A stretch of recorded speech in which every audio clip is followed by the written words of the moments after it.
Welcome back, ladies and gentlemen. This is another episode of For the Republic. This is the aftermath of the GOP debate, the first one in Milwaukee this week. It's going to be another solo episode. Karandeep's not here.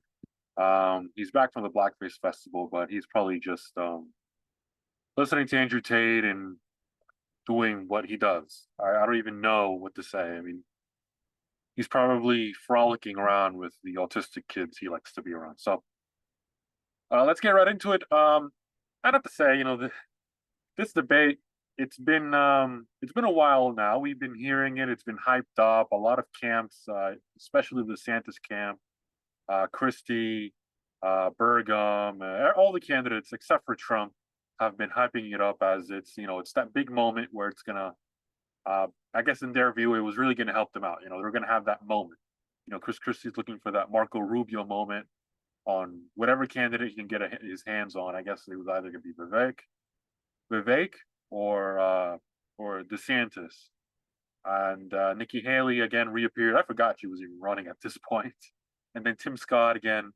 I guess when you watch that debate, and then we're going to talk about a little bit about the Tucker and Trump interview because that was also. I have a lot of takeaways. I do. Maybe I might surprise you guys with what I'm about to say about that one. But I think especially looking at this, my first takeaway is the GOP after Trump has no suitable candidates. And I say that because regardless of anything, I do like the performance of Vivek and others. I don't think he's the future. I just don't think so. I think sometimes conservatives, a lot of times, and I think the DeSantis camp found themselves there, is that they stick themselves in the echo chamber and they think that the whole world is Twitter, the whole world is the Daily Wire, the whole world is Babylon B and the Heritage Foundation and the Young Americans and YAF and YAL, YAL, YAF. I just think they lose themselves and think that the real world, everybody is just like them. I was watching Patrick McDavid, his home team episode the other day, and it's just like it's almost like an elitist tendencies that you believe that your worldview is the common man. It's called lacking self-awareness, obviously. And I've made it a big point that I'm very aware of where I am, and I'm not wealthy at all. But these guys who are wealthy, they don't realize where they are in the world. They don't realize they have more, or that they have. It's not privilege because that's a played out word, but they have advantages. Uh, Adam Sosnick from PDB was talking about how oh, I save money and I make more money, so go do that. It's like, well, that's the dumbest thing I've heard in a long time. That's easy to say, but there's no substance to it. Make more money. Instead, he could have said what he said later, and it's like, well, learn skills, gain abilities, and go out and practice them. If you're interested in making more money, identify an area that you have suitable skills that you can transfer them to. Maybe you can be a welder or a truck driver or get into finance and do stuff like that. Not, oh, just make more money and spend less and then say, oh, I live in Miami, I Uber everywhere. You can't do that everywhere. You just can't. I know tons of working class, ordinary American families that, by the way, most families in America are apolitical. That's the other thing. A lot of them find themselves in that rabbit hole of going down into the echo chamber, and they forget that they're nothing. They can't relate. And so always find it hysterical when a candidate says, I'm just like you. I get it. It's like, no, you don't. You just don't. It's very impossible for you. That's why it's a big part of, not a big part, I guess a part of the support Trump has is that it's authentic. Not only is this is the very authentic part of him, but he's a billionaire and he knows it. He's not poor and he knows it. And he brags about how rich he is, and he knows he's not poor, but he identifies because he has employees that aren't wealthy, and he's been around people that aren't wealthy, and he can sympathize with their problems, and he sees what's going on. He says, "Wait a second, gas is this high, inflation is this high, the borders, this is a disaster, this is bad." And it's not because he's a billionaire and it affects him; it's because it is bad that the country's going down to hell, and he's aware enough to realize that, okay, I'm not suffering it, but the people are, and the people matter because the people are the ones that are supposed to be in charge of the government, not an apparatus, a power apparatus in Washington where there are a bunch of unelected bureaucrats running things for decades, with the presidents of the Democratic Party and some Republicans complicit. That's the awareness. And these guys who go up on the stage have no awareness about their own flaws, their own strengths, what they know, what they don't know, and who they are really. So I hear them saying all these um, funny lines about how in sync they are with the American public, when in reality they're not. And people don't want you to be their therapist. You know, Trump's not a therapist. Trump doesn't sit down and say, "I get it." No, he just says this sucks, but this sucks, and there's anger, and he doesn't feed off of it, but he uses it not for his own personal gain, but for political gain, because there is a lot of legitimate. I'm going to say that again: legitimate anger, distrust, disassociation, frustration, angst that working class people like myself have with elites, with the governments that seem to be involved covertly and then overtly without any disregard or any remorse with things that don't benefit the American public. They just don't. And I can give you Ukraine is a big example. So I'm going to get right into this debate. And before I give you the winners and losers of who I think did well, I just want to take that first takeaway was that the post-Trump GOP is boring. And there's a problem with that. And people might say the DeSantis camp has gone out and a lot of their advocates on Twitter. I've been on Twitter all day, just kind of reading reactions. And a lot of them are just thinking to themselves, saying to themselves, you don't need them to be entertaining. Well, yes, you do, because that's what attracts people to the party. Most people in America are not political. They don't know things about politicians that we don't. They only know Benghazi when it's on the news, but they don't know about it. They don't know about 9/11 trutherisms, things like that. These political topics. They don't know about the Biden family. They don't know about the paintings. They don't know about the laptops and the sex tapes and the scandals and the.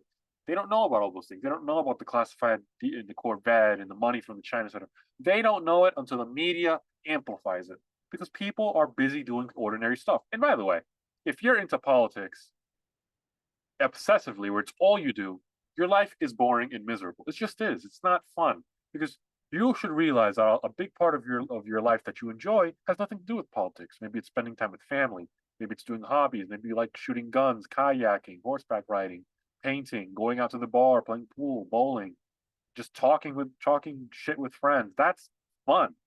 That's fun. But talking about politics with strangers online, that's not fun. This isn't the funnest part of my life. I enjoy it. I enjoy talking politics because I think we need more people talking about these sort of subjects in this manner, where conservatives don't go down the line of I need a pretty much a nerd like Ron DeSantis who's boring and awkward and has quirks that just don't play out. And then when people get to meet, those type of things don't work. I'm saying this because we need to keep it fresh. The Democrats do well because they have popular culture and they have the media to amplify their ideological and whimsical desires over people.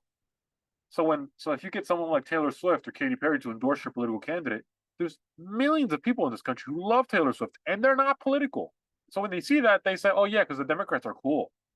Why do Republicans get the bad name? Because they're never cool. They say stuff like that. "Oh, I'm all about policy," and "Oh, God darn it, gee whiz, you're darn right." It's like, who talks like that? Come on. So we're going to move on, and we're going to talk about the beginning of the debate. There were some things that I found. There were several topics that I found just that were very contentious, but are very important. And the debate kind of started off in a horrible way, and it ended pretty shitty too, because it kind of, I mean, the softball questions I saw the Fox folks who had no idea or control over the debate. I mean, the people debating and then went wild. Pence was screaming at Vivek. Nikki Haley just interrupted Vivek again and just didn't let him speak and talked about how she's a woman and how she has experience. But a lot of this is dubious because she was the ambassador to the UN for 1 year, and then she quit because she said she wanted to go help the movement. Instead, what she did was go on pretty much a speaking fee tour where she went to banks and corporations and everything and talked for profit. And that's fine. You can make a living, but don't be dishonest and say, "I'm going to go out there so we can win in the midterms and then lose in the midterms." That's bullshit. That's complete bullshit. So that was one thing. And then the softball question was to DeSantis, "How do you feel about that song, the men north of Virginia or something, or the Potomac or whatever the hell that is, or Richmond?" It's a great song, it's I guess we'll discuss that. I'll discuss that with Deep when he comes back. We'll do a reaction to the video. But my biggest concern with that was my biggest concern as to why I never thought this was the right, you know, um how do I put it? This isn't the questions that matter. We fall into these like culture war things all the time when the biggest things you should be addressing is Ukraine, and they do address Ukraine.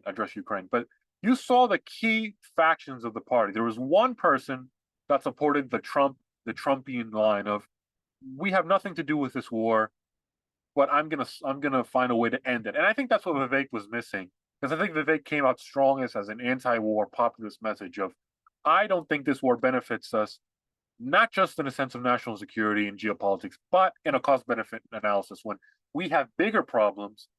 And we the resources we're sending to Ukraine, we could use them here. Now, his idea of going to war in Mexico against a cartel, and that's complicated. That's probably not going to happen if he ever got close to the White House. And I don't think Donald Trump would do that either. There are other ways of doing this. Much of them is like actually enforcing the laws, like in immigration. The biggest part of the problem with that is not enforcing the law. So when I hear things like, "Well, we're going to go to war with Mexico," all right, you just want to go to war with somebody, you know?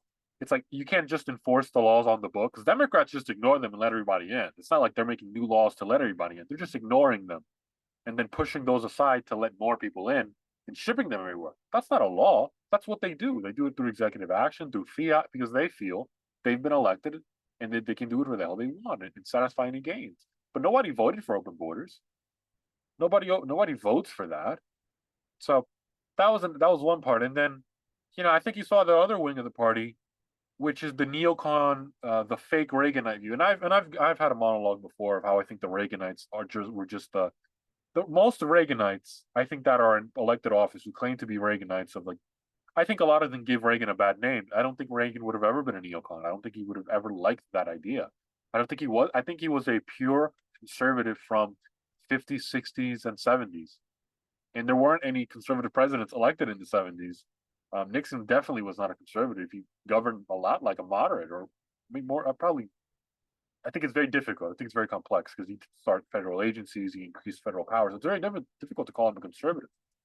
But the Reaganites, like Pence, like Burgum, like Hutchinson, the ones that Christie like to call themselves, and Tim Scott, who likes to, they they're just neocons who can't wrap themselves around the idea, or probably just technocrats, because Doug Burnham is more like he talks like a Reaganite, but he's more of a finance-oriented person. He talks a big game about, and he's backed by corporate power, so he's more of like a technocrat stooge or something.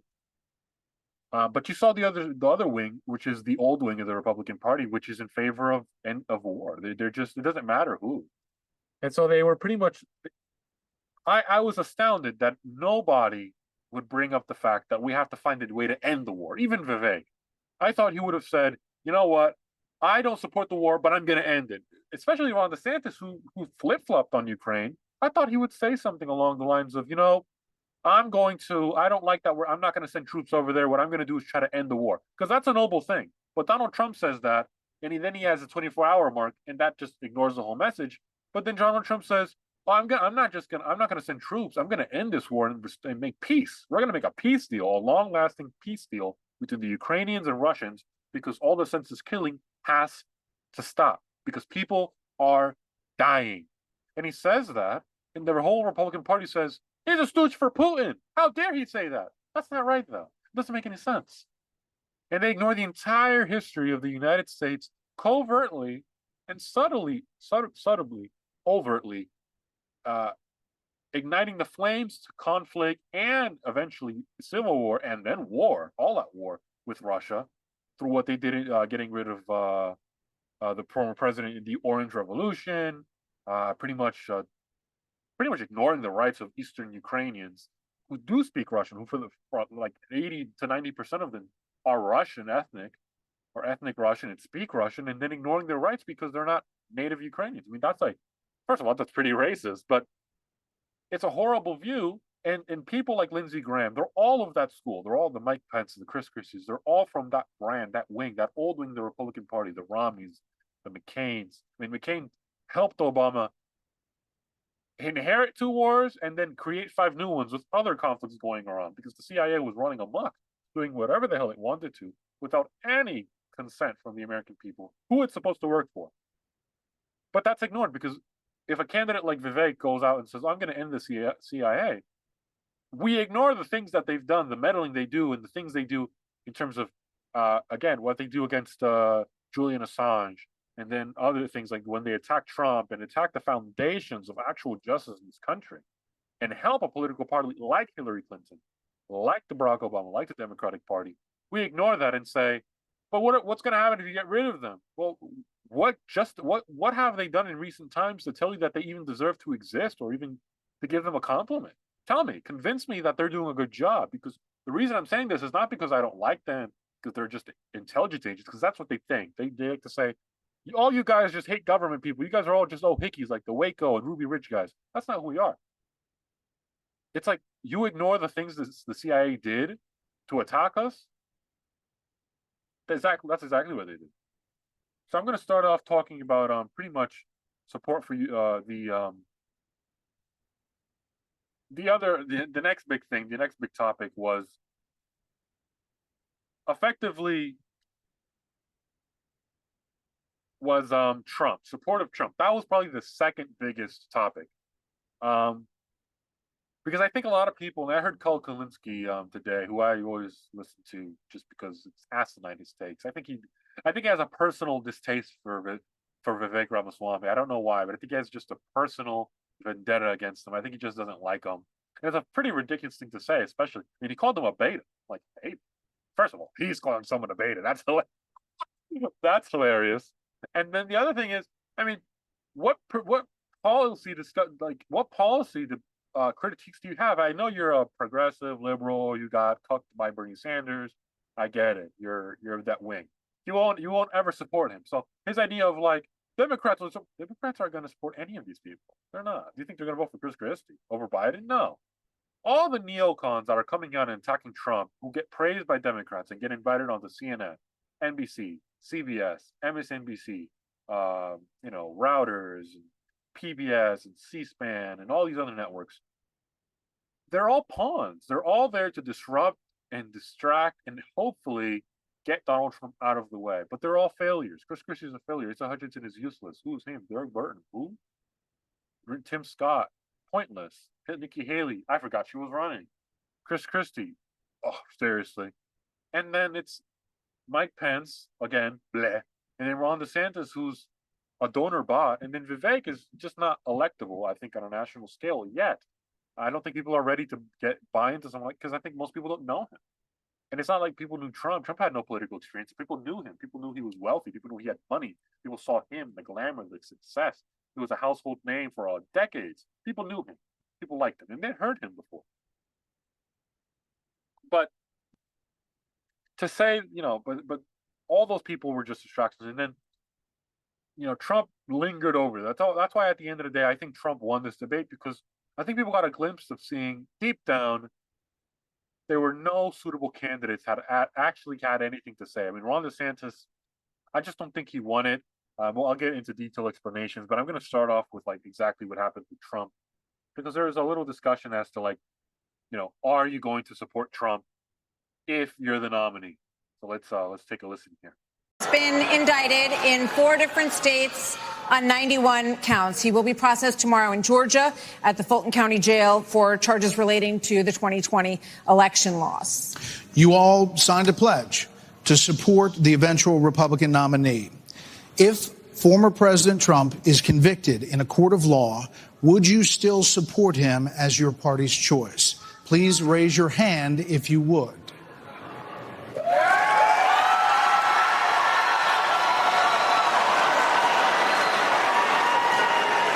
Just hold on. So just to be clear, Governor Christie, you were kind of late to the game there, but you raised your hand? No, I'm doing this. Look, I'm doing this. And I know you didn't. Whoa. No, come. Yeah, it's just like, if you saw there, I mean, Vivek's the only one that raises his hand up and he's like, I'm going to do it, because it's an easy thing to do. It's like, a lot of politicians, you notice they're paid for. They don't have a conscience of their own. They want to be liked. They have this addiction to being liked. You want to sense that people actually respect them, that they're worth anything in their unforgiving, miserable lives. That's what they want. And so you saw Vivek. I mean, Vivek's the only one with the conscience. He said, yeah, because he's been authentic about it. He said, and that's why he's going up in the polls, because he's authentic, and he's actually grateful that their Trump came along, because we all remember the GOP before Trump even announced. It was Jeb Bush, Scott Walker, Chris Christie, Kasich, the old people like Huckabee and Santorum and Rick Perry, and I mean that's more of what you want. Mitt Romney's. I mean, that was the stage. Marco Rubio, and I mean just a bunch of people that had no business. Carly Fiorina and Ben Carson. I like Ben Carson. He's obviously amazing. I like him. But just a bunch of these people that have no conscience. They're all politicians. And it was interesting to me because DeSantis is really the number one on that stage, but he hasn't realized he's tied with Vivek, and he made the mistake, and it was really awkward. I mean, he didn't even go out and like. I'm gonna play this close up because I do have a close up of pretty much of what he did when he was supposedly supposed to when he was supposed to support him, and you notice that DeSantis pretty much puts his hand up. He looks at Vivek and then puts his hand up slowly. Nikki Haley, Tim Scott, even Doug Burton put their hands up after Vivek. But obviously, you can see Vivek's the only one with a clear conscience. He says, yeah, me, I'm going to support Donald Trump.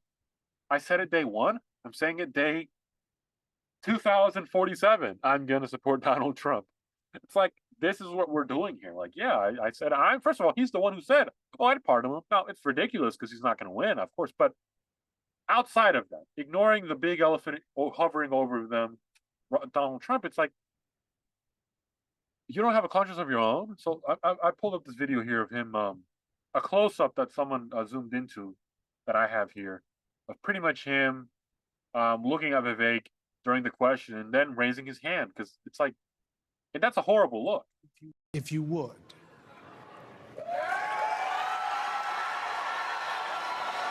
It's such a horrible look. It just makes you seem as if you have no conscience of your own, that you can't decide for your own self whether or not you support Donald Trump.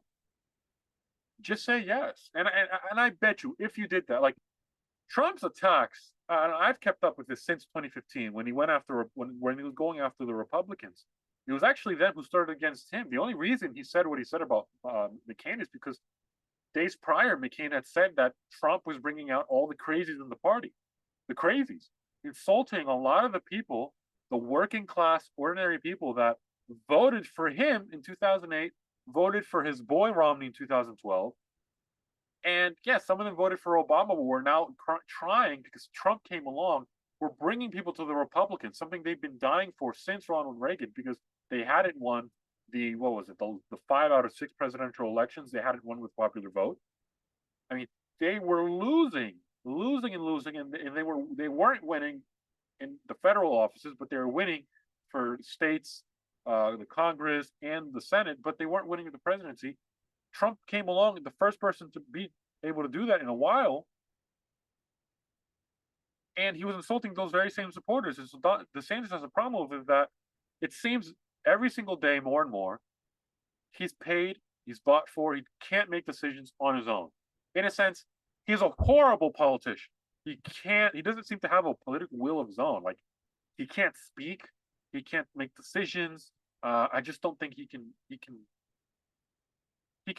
do things. I mean, he's a good governor. I won't say great because I still haven't heard him talk about economic policy in a detailed way like Trump has. Trump has the tariffs, he has trade wars, he has sanctions, he's talking about manufacturing, the industrial base, he's talking about decoupling from China. I don't hear Ron DeSantis talking about that, and a lot of the other candidates either. But when you see things like that, it's all the optics, by the way. I mean, people saw that. They saw Vivek raise his hand up high. Then he saw Nikki Haley, and then Tim Scott, and then Doug Burton come, and then Mike Pence.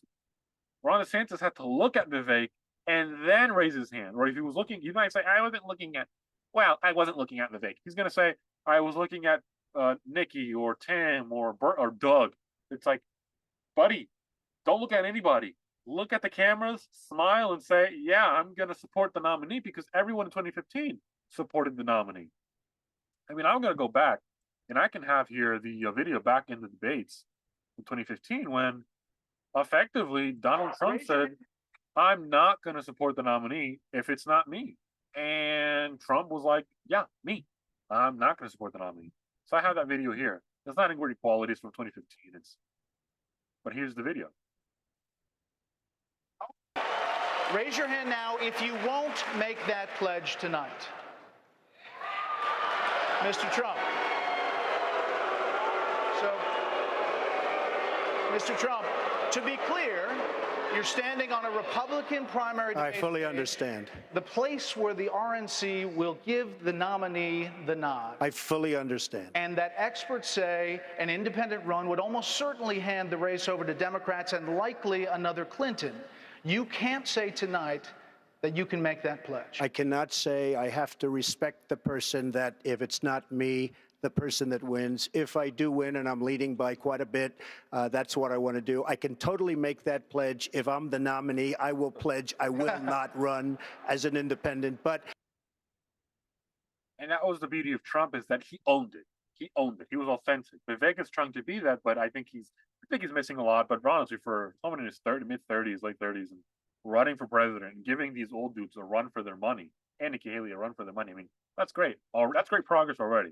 Let's not demand perfection. But I mean, about Ron, it's like, dude, if you don't like Trump anymore because of the attacks and you just don't like the Trump mania, I mean, the listless vessels comments, I get it. There's some context, but he said it without saying it because he's a lawyer.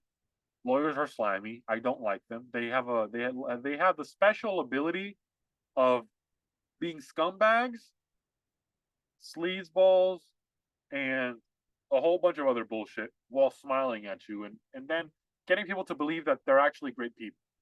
And a lot of them become politicians. Look at the coincidence. And so he had this idea. He said, I don't want us to be just listless vessels. See, the people are saying, the DeSantis camp is saying, he didn't call them that. He didn't call them that. He didn't call them that directly, but he insinuated saying that we just can't be listless vessels. The people that get up and just support Trump no matter what he does. And that's not the majority of Trump supporters. Trump got a lot of flack when he started attacking DeSantis. A lot of flack from Trump supporters. I know because I heard it. I was defending Trump still. I said, look, DeSantis should not run, but a lot of them didn't like it. There was a rally that Trump held where he attacked DeSantis and the crowd did not cheer. The crowd just went silent. They were like, I don't think we're comfortable with that. And then back when he was president, I can remember another time when Ivanka and Jared came to him because they thought that they were president and they wanted to be president. They're wannabes. He came along and he said, hey, we're going to do this thing about the bump stock. We're going to ban this. And everybody in the MAGA movement, including myself, was like, hell no, that's not going to solve the problem. If you're doing that to solve the problem of mass shootings, gun control will not help it. The data is out there. Look at all the towns that have massive gun control. They're not safe. And so there is criticism of Trump, but DeSantis needs to own it. If he's going to say, look, I'm not going to support the nominee if it's Trump because I just don't think he can win and I'm not going to support a loser. Say it. Say it instead of going on Piers Morgan, on Megyn Kelly, and all these little podcasts or news segments on like Fox News or whatever, and teasing about that. I don't know if I like Donald Trump. I don't know. I'll win because my record. Say it. Say it. Chris Christie's, by the way, I don't think Chris Christie's worth a damn in this election. I don't think he'll get anywhere near. I don't think he'll win New Hampshire. I don't think he'll win Iowa.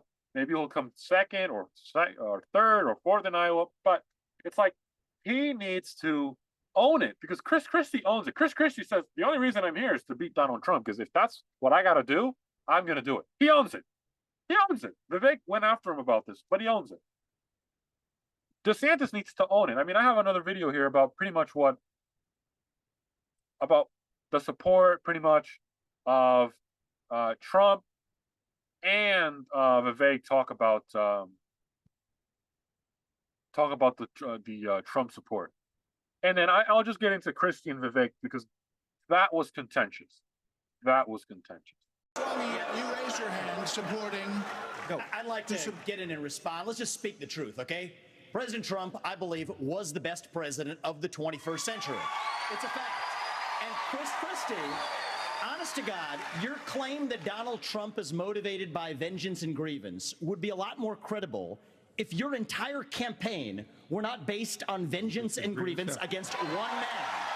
And if people at home want to see a bunch of people blindly bashing Donald Trump, without an iota of vision for this country, they could just change the channel to MSNBC right now. But I'm not running for president of MSNBC. I am running for president of the United States. We're skating on thin ice, and we cannot set a precedent where the party in power uses police force to indict its political opponents. It is wrong. We have to end the weaponization of justice in this country. Yeah, bingo. And it's like Christie owns it. He's like, yeah, I'm here because I'm the anti-Trump candidate, and I'm here to. And the big deal, I mentioned that all the candidates were hyping it up. It's like Chris Christie hyped it up because he was saying, you know what, Trump, I want to see you at the debates because I'm going to embarrass you, I'm going to grill you, I'm going to criticize you, I'm going to go after you. Trump didn't go. That's another subject, and I'll get to that later. But it's like, buddy, it's like DeSantis, own it. Don't just sit there and try to look less awkward and say, oh, you know. And he kept tiptoeing around, and then, you know, Nikki Haley, of course, she went out and said, you know, Trump is the most disliked politician in America, and we can't win that way. Oh, she's owning it. She's owning it. She's saying, look, I don't think he can win. But and she's a whole bunch of contradictions, okay? So I get it. But even she went out and said, yeah, if he is a nominee, I'll support him, but I think he'll lose. That's actually honorable in saying it. Like, I disagree, but it's honorable. Doug Burnham, I have no idea what he's going to say. He had like one actual accurate thing I actually believe, which I've been saying. And then Tim Scott was a whole complete disaster. I mean, the donors have been piling on him, supporting him. A lot of them are transferring from DeSantis to Scott. And he just did poorly in this debate. I mean, there was nothing of substance. There was there wasn't really anything there that I said, yeah, I can see why. It's like, no, he just knows how to talk to rich people. I think he makes them comfortable. And that's why he gets all the support. It's like, I would have loved to see guys like Larry Elder, even Francis Suarez, help. Bring Perry Johnson on. Democrats had Marianne on. Bring him on.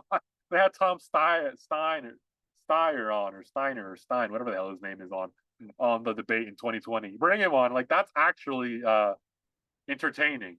Not the snooze fest. It's just people that are kind of like on the like they're just neocons, really. It was a bunch of neocons. Ron DeSantis, who wants to be a full neocon like he is, but still kind of pretend to be MAGA, and then act as if he's the number one in the race. And then Vivek, who was effectively Trump in spirit in that debate stage.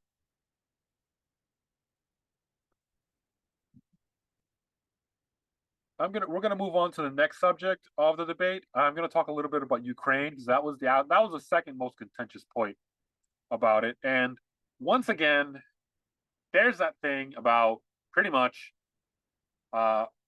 DeSantis not being able to be accurate on that. It's like, buddy, you gotta be accurate. You gotta be on top of it. You gotta like support if you're actually gonna support. Not, pretend to be that I'm gonna actually support it. Actually say, look, I'm gonna do it or not flip-flop. So I'm gonna play that video here. Let's take a look. For $24 billion more. Regardless of that, the specifics of that plan, is there anyone on stage who would not support the increase of more funding to Ukraine? We would not support it. Europe needs to step up. I mean, I would have Europe step up and do their job. All right, Mr. Ramaswamy, but you're saying you would not too, Governor DeSantis? I will have Europe pull their weight. Right now, they're not doing that. You would not support and I think we need to do, and I think our support should be contingent on them doing it. And I would have support in China to be able to take China and do what we need to do with China. Mr. Ramaswamy, you would not support an increase of funding to Ukraine? I would not. And I think that this is disastrous, that we are protecting against an invasion across somebody else's border when we should use those same military resources to prevent across the invasion of our own southern border here in the United States of America. We are driving Russia further into China's hands. The Russia-China alliance is the single greatest threat we face. And I find it offensive that we have professional politicians on the stage that will make a pilgrimage to Kyiv, to their Pope, Zelensky, without doing the same thing for people in Maui or the south side of Chicago or Kensington. I think that we have to put the interests of Americans first, secure our own border instead of somebody else's. And the reality is, this is also how we project strength by making America strong at home. Thank you. I love that part. if Vivek comes out, I wish he could have gone stronger against DeSantis. He should have went out and said, Ron, you're flip flopping. He made that signal, like, flip flop. Then he put like his finger in the air, like, hey, where, like, what's the temperature in the room? He just follows what that is, and that's what he was doing.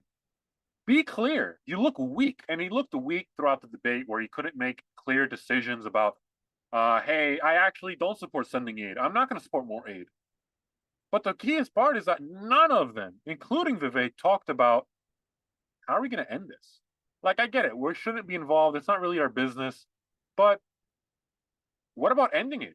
Because if China ends it, and I've said this before, if China ends this war, if he brings Zelensky and Putin together and they make a peace deal signed in Peking that the Chinese brokered, it's over for America. America will be seen forever. It'll be done. In terms of foreign policy, our status as the major superpower in the world, not a person that has to decide governments, no, as a major superpower, is gone. Because we'll be seen as what the left has been successful at portraying us as, is warmongers. And yes, our record in Afghanistan and Iraq, that's not great. And Obama obviously was a better cheerleader for that movement of the left that wants to tarnish us. But we're better than that. We can be better than that. We can be a global superpower defending American interests without doing these proxy wars. Because at the end of the day, that's really what they did. And so I wish Vivek would have attacked him and gone after him and said, nah, man, you're just flip-flopping again. You went from a territorial dispute to saying that it was in our interest to keep deterrence against Putin. What is that? It's obviously that you're donor bought and donor sold. And Vivek had been parroting that line the whole night. It got kind of tiresome. He tried to use that line like Trump had, and I guess it worked in certain ways, but I think he got repetitive after a while, saying, I'm the only one here who's donor bought, not donor sold, and I'm not controlled by special interests. That's a great line, but he just said it all the time. And I loved it because it seemed to me, I have no idea why, but Mike Pence seems to have this visceral disgust and disdain for Vivek. I don't know why. I guess it's because he called him out, and you saw him there pretty much saying, oh, he was talking about me. It's like, yeah, why are you making pilgrimages to see Zelensky, who's money laundering and stealing our taxpayer funds? And then you say you have no concern for the decline of American cities, American culture. Like, you're an evangelical. You talk all about this renewal and the spirit of America and the culture. That's dying because of liberal policies. And yet all you're focused on is on a political crusade against Putin, who has nothing to do with the decline right now. Yeah, some part, but not any part with Biden's destruction and the liberal destruction that Obama, Biden, the Clinton, the cruel tearing down of our country. But you're focused on that, and Christie too. But Christie doesn't really matter. I mean, there is that reaction that I have a reaction here that we're going to play about pretty much Pence versus Vivek on Ukraine. Vivek, if we do the giveaway that you want to give to Putin to give him his land, it's not going to be too long before he rolls across a NATO border. And frankly, our men and women of our armed forces are going to have to go and fight him.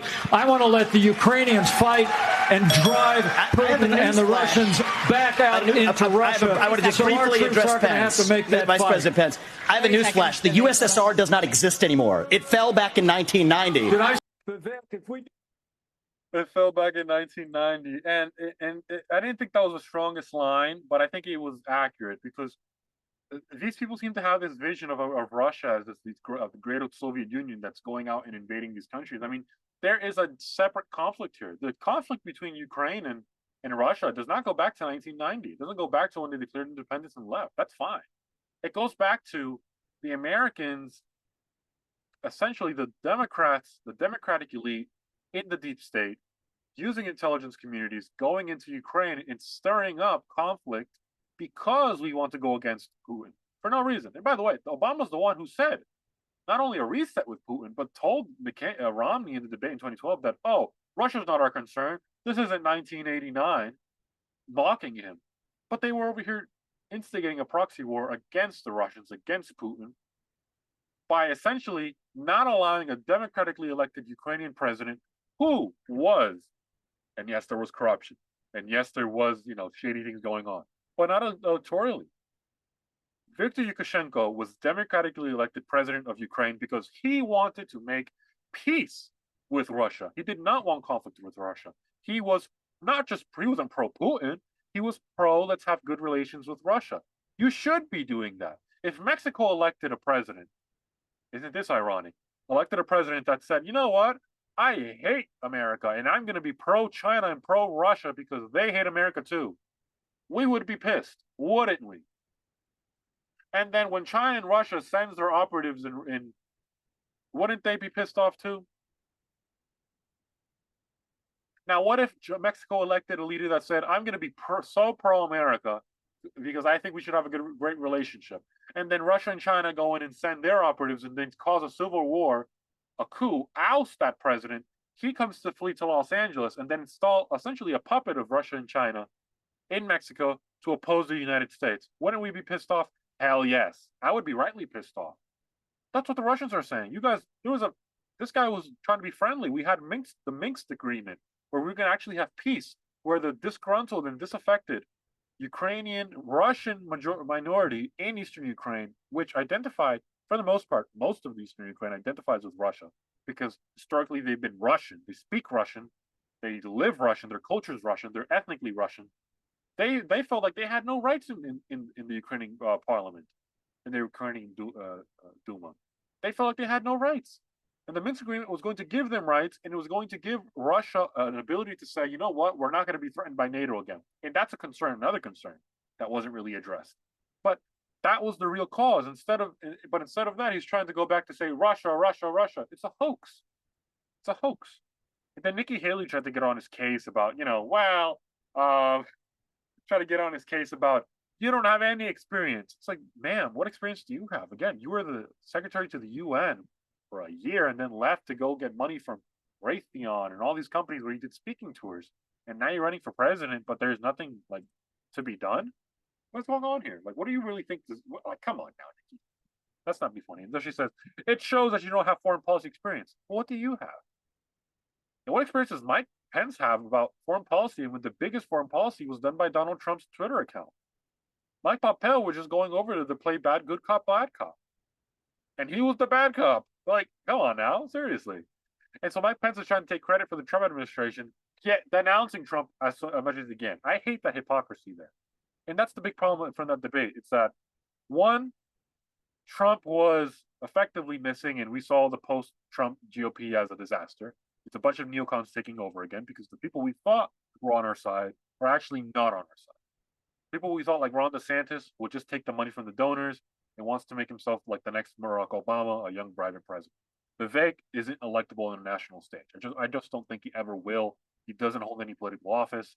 I think people aren't really looking for that outsider that's a really, really, really outsider where nobody knows him, because nobody knows him. He's one of the most Googled names today and probably will for the rest of the week because now people got to hear about him.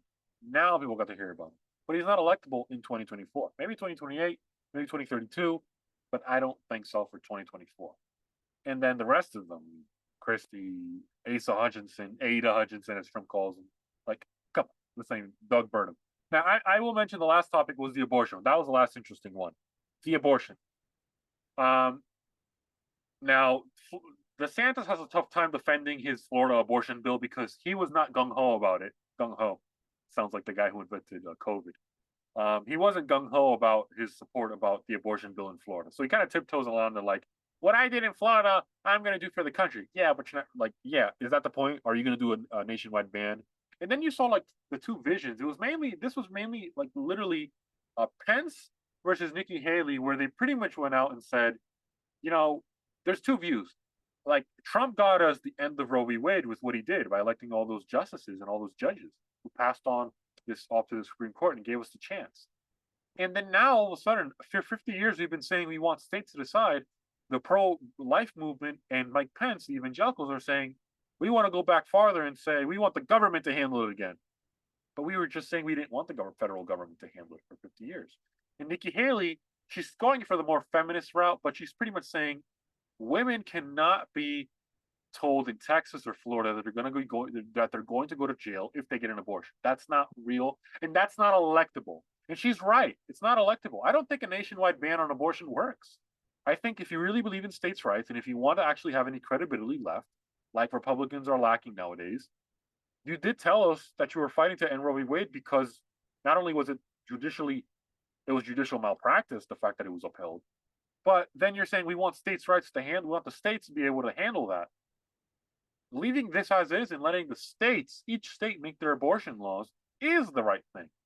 And that's the biggest thing we've been seeing in states that are losing these referendums on abortion, is that they don't have the right people out there discussing it. Because one time they hear, yeah, states' rights, your state's going to decide. And then they hear, oh, it doesn't matter because we're going to do a national ban again. But that's literally what Roe v. Wade was in the inverse. So you can't be a hypocrite and say, I don't like Roe v. Wade because it was an abuse of federal power, but I like this because it agrees with me. You can't do that. That's hypocritical. But Doug Burnham said something pretty clearly, and that's really probably the only reason I give him real points. I'm going to play that for you guys here. We need to get back to freedom and liberty for the people in this country. And we can't have Republicans who fight for 50 years for this great cause and to return it back to the states, and then the next day they turn around and go, no, the feds should do that, because the feds are stepping into people's lives, they're stepping into people's businesses. And he's exactly right. It's like, you can't say that for 50 years and Mike Pence says, and we won. You're missing the point. You won because Donald Trump was there. That's what I hate about the ungratefulness. It's like, yeah, you can support, I get it. You don't want to be blindly supporting him, but this ungratefulness is saying, why didn't he do more? It's like, look at all the things he did and look at all the constraints. Any Republican that was outside of Donald Trump that would be elected in 2016 was a rhino, was a neocon. That's point blank. There's no other way around it. That's what it was. We're lucky he came along and ended that trail, that consecutive re-election and reappointment of neocons to the nomination. Like, seriously. And so he gave us all these three judges, Gorsuch, Kavanaugh, and Barrett, with Alito and Thomas and Roberts. They got rid of Roe v. Wade, and then all of a sudden you're saying, oh yeah, no, now we're going to do an abortion ban. But that wasn't the plan.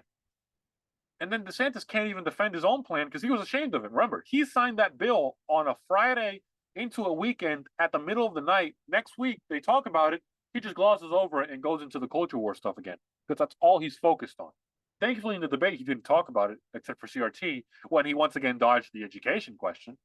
But that was another problem, the abortion thing. And I think Nikki Haley won it on that point, pretty much saying, like, you can't say, like, we're going to do this because we're for states' rights, and then turn around and say, you know what, now that we won, we're going to ban it with the federal government. You can't hate the federal government in one and then love it in the next sentence. And that's the problem that conservatives are having. It's that they want to do the same thing as Democrats, but even though we know it's not principle, it's not what we do. We don't give the federal power more government to take away our rights, because it's not like they're fixing a problem. They're taking away our rights. And then turn around and say, yeah, we're going to do exactly that because we agree with it this time. But that's hypocritical. That's what the liberals do. And we can't be like that. And so I'm going to just finish this off and pretty much before we move into the Trump and Tucker stuff, just the winners and losers. I really think that the biggest winner was Trump. I mean, didn't you miss him? Didn't you miss Trump? I miss Trump because it's not captivating. There isn't, and it's not because I want to show a spectacle, but debates are kind of like that. Everybody wants to see that one candidate take one down, but there wasn't that energy. That energy wasn't there. Trump came into 2015, 2016, and 2020 with that energy, and you feel that energy coming back more and more as we get in here. Even with 4 indictments, more and more probably coming on, because we're probably going to try to find something else before 2024 comes. The year 2024 begins. It's like you feel that energy, man, and you just don't get the energy from DeSantis, who was supposed to be the heir apparent, the Prince of MAGA. He's not energetic. Mike Pence is bad. Chris Christie fat. Ada, come on. Doug, unknown. Tim, corporate. Nikki, forgot you were running, honey, but I guess, good luck. And then Vivek I like him, but he's not electable. And I think a lot of times he's corny and not polished enough. But I think, again, he's young. He'll be around for long, but that's the unfortunate reality. It's sad to see that the future of the GOP after Trump may be going back to the same old, and we can't afford it. Because honestly, the neocons are just Democrats who just give corporations tax breaks. That's kind of what I've always seen about them. The neocons are just liberals who give corporations tax breaks and like funding the military. That's it. But they're also warmongers. They have that in common, and they don't care about the working class, despite all the pleasantries they throw out there about them. So Trump was the biggest winner. And if I had to pick one, I really think it's Vivek. Vivek came out sharp.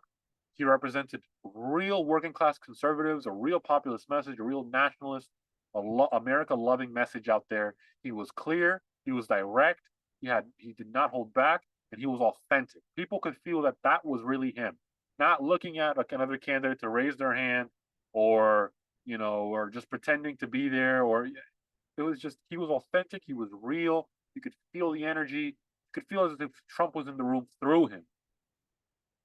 And I think that made him a winner. And I think he's going to get a lot of attention. And it was really odd to me to see that the focus of everybody was on him. I really expected to see Chris Christie focus on DeSantis, but he never really mentioned him. Mike really doesn't like Vivek. I don't know why, but he just doesn't like him. And he went after him from the start. He wanted to go after him. Nikki didn't like to talk about the bought and owned, but guess what, sweetheart? You just are. Everyone on there is, except for Vivek. But and Vivek might be too. But it's like, be self-aware. Like, you're just bought and owned by special interests, by billionaires and millionaires, people with money, the donor class who want things their way. They want a war in Ukraine. They want more money to the military. They want lower taxes, and that's what all these guys like Christie and Ada and Doug. That's what they're going to get them. That's why they support them. That's why they're there. So Vivek was the clear winner. He had the support. He commanded. He didn't let all the constant interruptions and the lack of time and the moderators pretty much rigged against him get under his skin. He smiled. He laughed. He joked. What he said to Chris Christie was hilarious. But you helped Obama. Give me a bear hug. I love that. I think I have that clip somewhere. We're gonna pull that up for you guys. People are dying of bad climate change policies than they are of actual climate change. Governor Haley, are you bought and paid for? Down by Hold on. in the last century. Listen. I've had Hold on. I've had enough. I've had enough already tonight of a guy who sounds like ChatGPT standing up here. And the last person in one of these debates, Brett, who stood in the middle of the stage and said, "What's a skinny guy with an odd last name doing up here?" was Barack Obama, and I'm afraid we're dealing with the same type of amateur standing on stage tonight. Come over and give me a hug. Give me a hug just like you did to Obama. The same type of amateur. And you'll help elect me just like you did to Obama, too. Give me that the bear hug, same type of amateur. Hold on. Oh, man, give me that bear hug. That's hilarious. Now, that was the only negative. I thought when I heard that, I was like, I heard that somewhere. It's like, then it was like when he said Obama, it's like, yeah, the convention in 2004. Yeah, I'm a black guy. I have a weird last name. I can do it too in America. And I thought that was a weird line to say. I guess that was one of the negatives that I had for him. That was such a weird line. It's like, why would you really say that? The Republicans cannot be tribal. That was, remember, Obama. He started the tribalism in this country, or hyper accelerated it, where he started talking about race. Race was essential to his campaign. He was all about how he was a black kid with a weird last name who was going to do it. That was essential. Race, demography, and demography is destiny, as they used to say. That was a big critique. I just didn't like that, in fact. But other than that, come on. I think he won. The losers, I think DeSantis came off as weak. I think Tim Scott did horribly in the debate. I think he had no big moment. I don't think he wanted to be aggressive. There was just passivity. He just stood there. Ada is irrelevant, so it's like you can't really lose when you had nothing. It's like, did you even play the game? Come on now. And then Chris Christie, I think Chris Christie was looking for that Marco Rubio moment, but those come naturally. But Chris Christie, his ability is that he can wind up and then be a wrecking ball. He can just get up there and then it's like he can. If he lands on somebody, that's definitely a nuke. But it's like he was waiting for that moment, but Vivek doesn't let him because he interrupts. So the biggest strategy is interrupt. I thought Chris Christie was going to go after DeSantis. I was wrong. I thought Mike was probably going to go after DeSantis. DeSantis agreeing with Mike on January 6th, or saying, not giving a clear answer. Another sign that he was weak.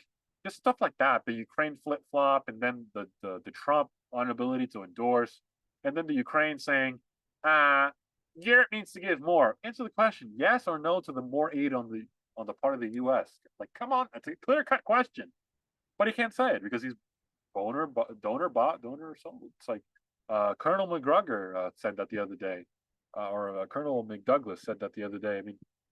Douglas McGregor, he said it with PDB. He said, DeSantis, when he flip-flopped, that told me he's donor bought, donor controlled, Like he's whatever his special interests and donors give him or tell him to say, that's what he supports. That's why he looked at Vivek or whoever the hell he was looking at, and then raised his hand. Such a bad look. He came off as very weak. I guess the DeSantis camp is going to say he was polished. I just don't think so. I just don't think so. I think when you show an inability to actually command the room and get into the fray and not be afraid of the conflict, and then also be clear and authentic or seem authentic about your positions. I think if you can't do that, you can't win a presidential election because once you're in a debate with a Democrat, especially Joe Biden, you'll be prepared. He's going to try to pull up those things. It's like you flip flop on Ukraine. He's going to mention that. You're not. You could even defend your abortion ban. He's going to mention that. You got to be prepared and aware. You just got it. So I guess that's it for the debate. I think probably the main winner is Vivek. Losers is really DeSantis, Mike Pence, and Tim Scott.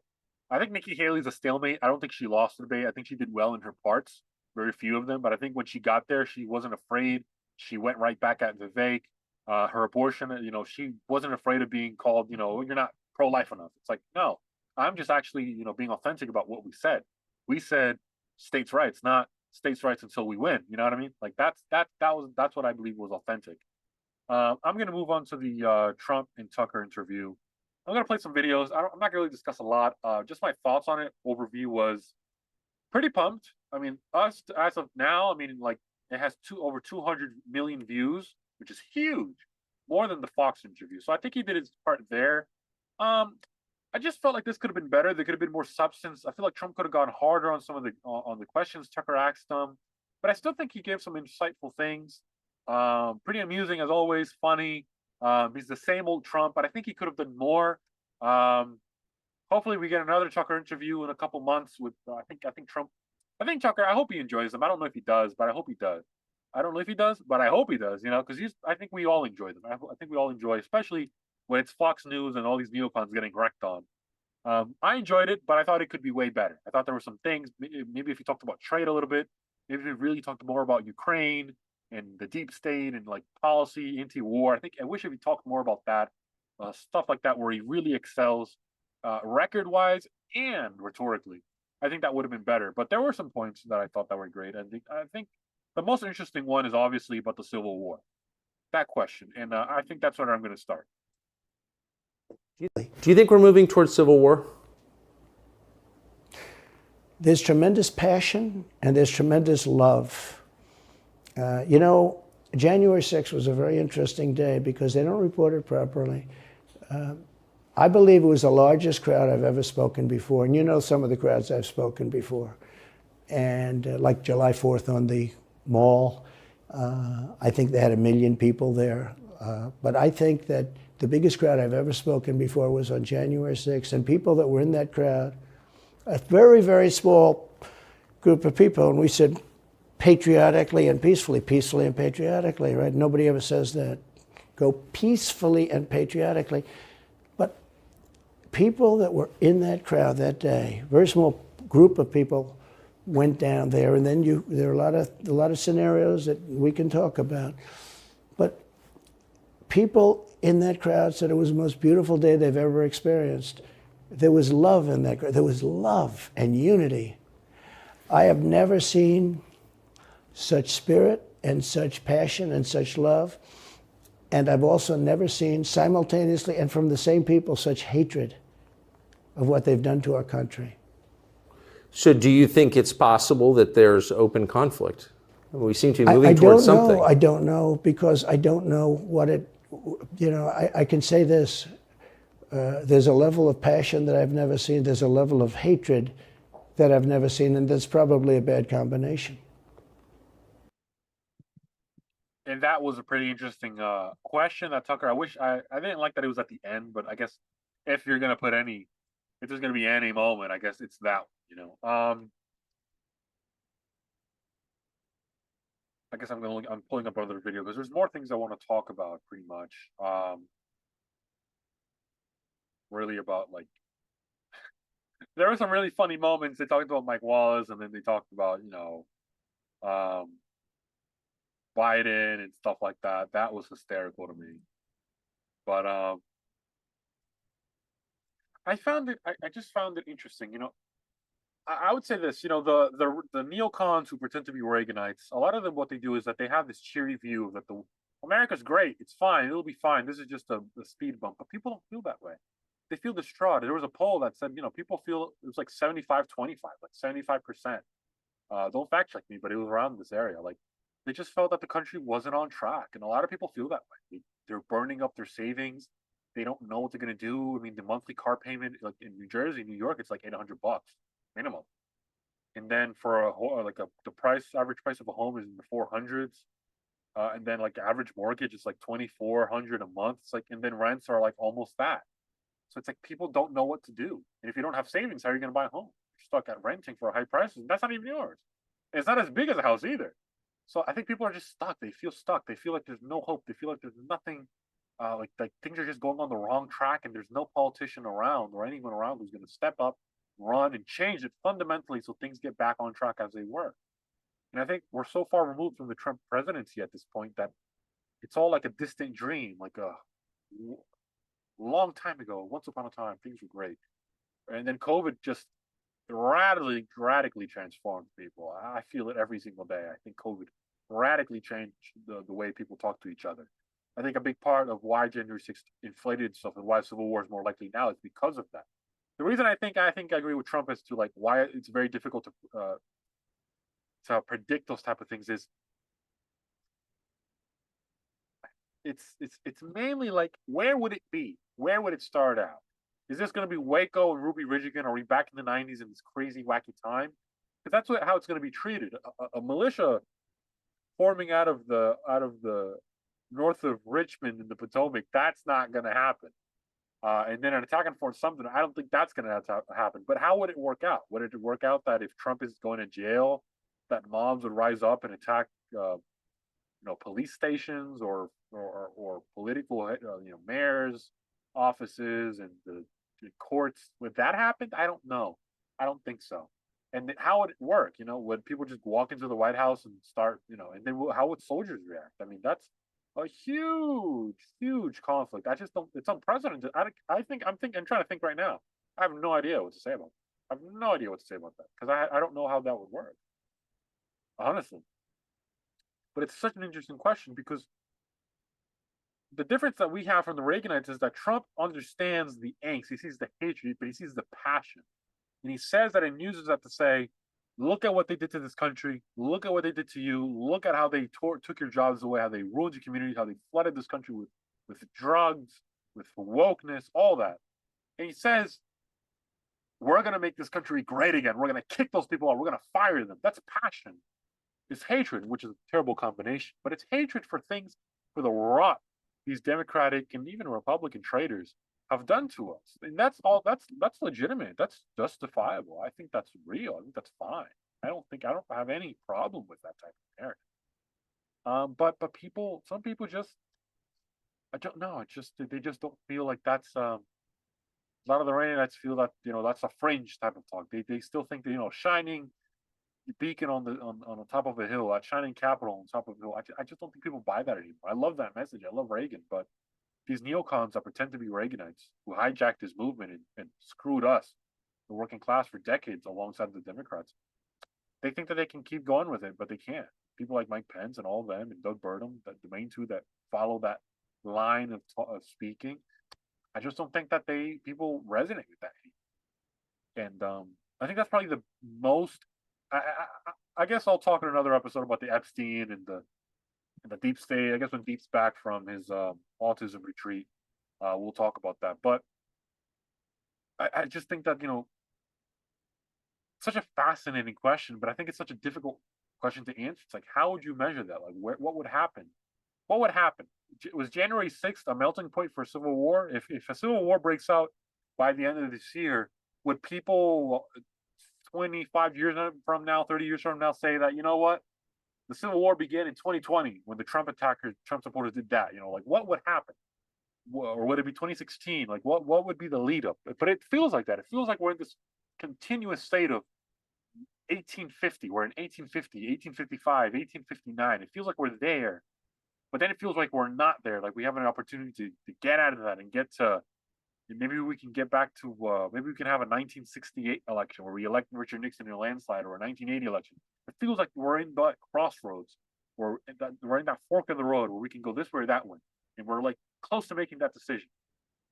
But aside from that, like, it was common. It was funny. I'm gonna start off with the because I talked about Biden, and I'll start with Biden, pretty much about, like, obviously Tucker does not like Chris Wallace, and Trump doesn't like Chris Wallace. But hearing him talk about that, and then like the corruption that goes on, him like going talking about stuff like that. So let's react to this.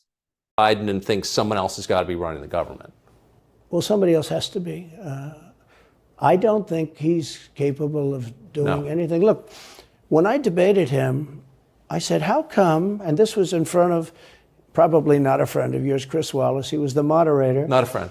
I said, why is it he wants to be Mike, but he doesn't have the talent? It's one of those bitchy little man. He wanted to be his father, but he didn't have the talent of his father. Was great. His father, little fussy man. His father interviewed me in 60 Minutes. It was actually a 10. Can you believe it? No, I totally. His father had talent, at least. I may have been the only guy that he gave a good 60 Minutes to. He was rough. Really? His father was tough. He was great, though. He was great at what he did. But Chris Wallace was so upset.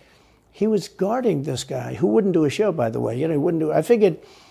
I didn't mind Chris Wallace because Biden wouldn't do a show. And it was very obvious. He kept asking him, but he wouldn't do the show. So I figured he's got to like me. But he came from a different planet. But remember when I asked the question, why is it that the mayor of Moscow's wife is allowed to give you $3.5 million? Don't forget, that was brought up. Now it's brought up all the time. But that was brought up by me long before anyone ever heard of it. I said, the mayor of Moscow's wife giving you $3.5 million. What did you do to deserve $3.5 million? To Biden. And Chris Wallace said, this has nothing to do with the debate. I mean, he got in the way of the question. No, it was crazy. And I said, well, wait a minute. He got $3.5 million from the mayor of Moscow's wife. Now, people forget that, but if you go back and take a look, you will see.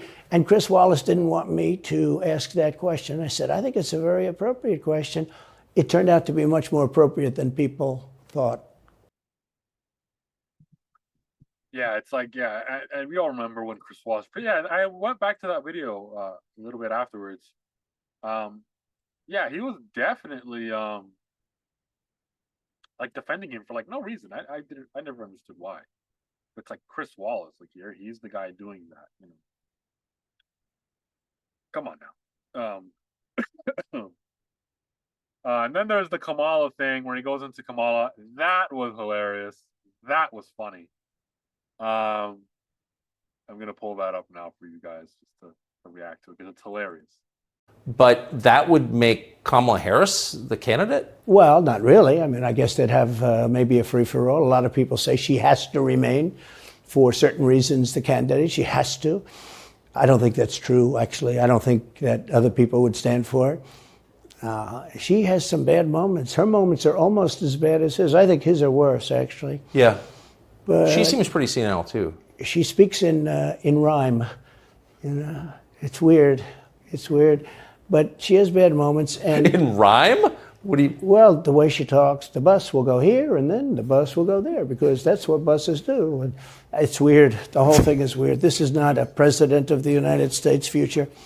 And I think they probably have some kind of a primary and other people will get involved. Newsom, right? Could be. I mean, I always got along well with him, believe it or not. But could be him, could be somebody else. He's got a big load on his shoulders because you look at California, what's happened. But I don't know if the American people really, the people that vote for him, I don't even know if they care. You look at so many of the things that are going on, and people don't seem to be. In the old days, if you had a bad record, it meant a lot. Today, if you have a bad record, it doesn't really mean anything. He looks good. He's a nice-looking guy, speaks well. But Biden, every time you watch him talking, it's like he's walking on eggs. You're waiting for him to collapse. And he almost always does. Yeah, he makes a good point actually there about, and I've said it before. It's like people, well, how could they support the Newsom? Like, look at what he did with California. It's like, again, people aren't political. It's like he looks good, he's charismatic, he looks good, his hair's like it's gelled up, he's handsome. People buy into that. people buy into it. Like you don't think they don't? You really think they don't? People buy into it. That's why he's there. That's why he's the governor. Like there's so many people the Democrats could select and place into power because that's what they do. They don't really elect anybody democratically. They pretend to. They're all selected people. But like, he's handsome. He's charismatic. He speaks well. I think that's why DeSantis v.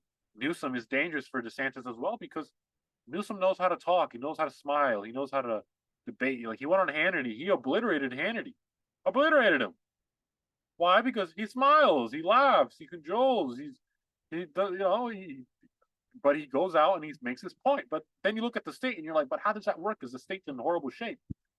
And it's like, I agree with Trump. It's like, I don't think people notice that. I don't think people care. I think people outside the country, sometimes they hear it. They're like, yeah, but look at him. I believe him.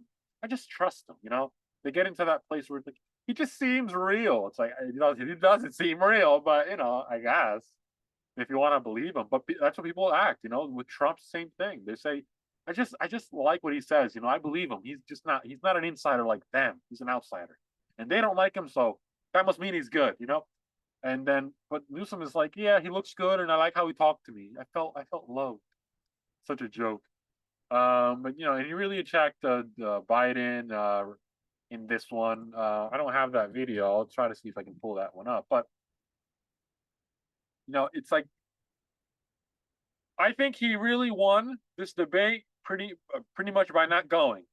It's like he did not get.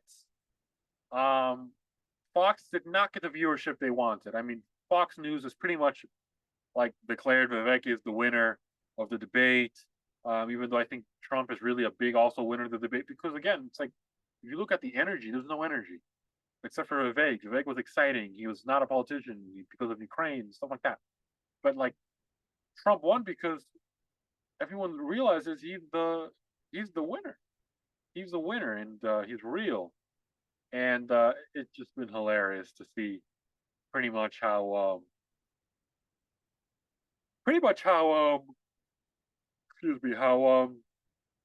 Trump, again, despite not being there, steals the show.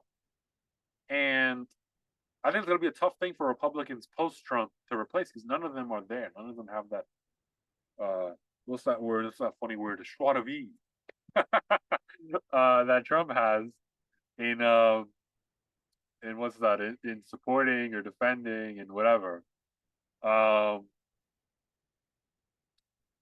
It's hilarious. It's hilarious. But I love it, I love it. I love it. So we're gonna wrap up here. I do not have the debate, the reaction to the Biden clip. We'll be posting another episode, I guess towards the weekend edition, with Karandeep when he's back from his retreat, with his Andrew Tate incels. And we'll be discussing other topics lately. I guess things like what's going on in the country, obviously. But in the meantime, like, subscribe, hit that notification button. Go to our Patreon if you want to listen to more of our content. We have some funny, entertaining stuff where we talk, we just talk about the news. We talk about stuff that goes on, culture. We talk shit, we're shit tellers. We troll, we do the stuff. We fuck around, you know what I'm saying? So go to that Patreon. Link is in the description. It's in our bio. To all of our audio listeners, it's in the description. Check us out. I appreciate you guys. This was more of a probably visual episode. There was good audio, but more of a visual episode. But again, like, subscribe, follow us on all of our sites: iTunes, iHeartRadio, Samsung Podcasts, Pandora, wherever you get your shows, wherever you get your podcasts, Spotify. We're there, always there, present, and always for the Republic. See you guys next time. Bye-bye.